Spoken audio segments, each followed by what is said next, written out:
కీటాः పతంగాः మసకాశ్చ వృశ్చాः జలే స్థలే ఏ నివసంతి జీవాः దృష్ట్వా ప్రదీపం నచ జన్మ భాగినః భవంతి త్వం స్వపచాహి విప్రాః. చీమలు, ఈగలు, దోమలు, పురుగులు, వృక్షాలు, జలచరాలు, భూచరాలు ఒక్కటేమిటి, ఈ భూమి మీద నివసించే ప్రతి ఒక్క జీవికి కూడా ఈ దీపం వెలుతురుని దర్శించగానే ఇక మరుజన్మ అంటూ లేని అనంత పుణ్యాన్ని పొందాలి.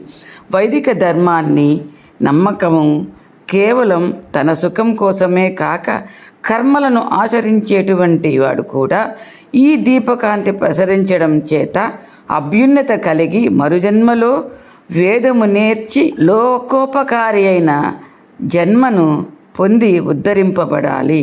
వైదిక సంబంధమైన కర్మలు మన కోసం చేసుకున్న అవి లోక కళ్యాణానికి కారణమవుతాయి.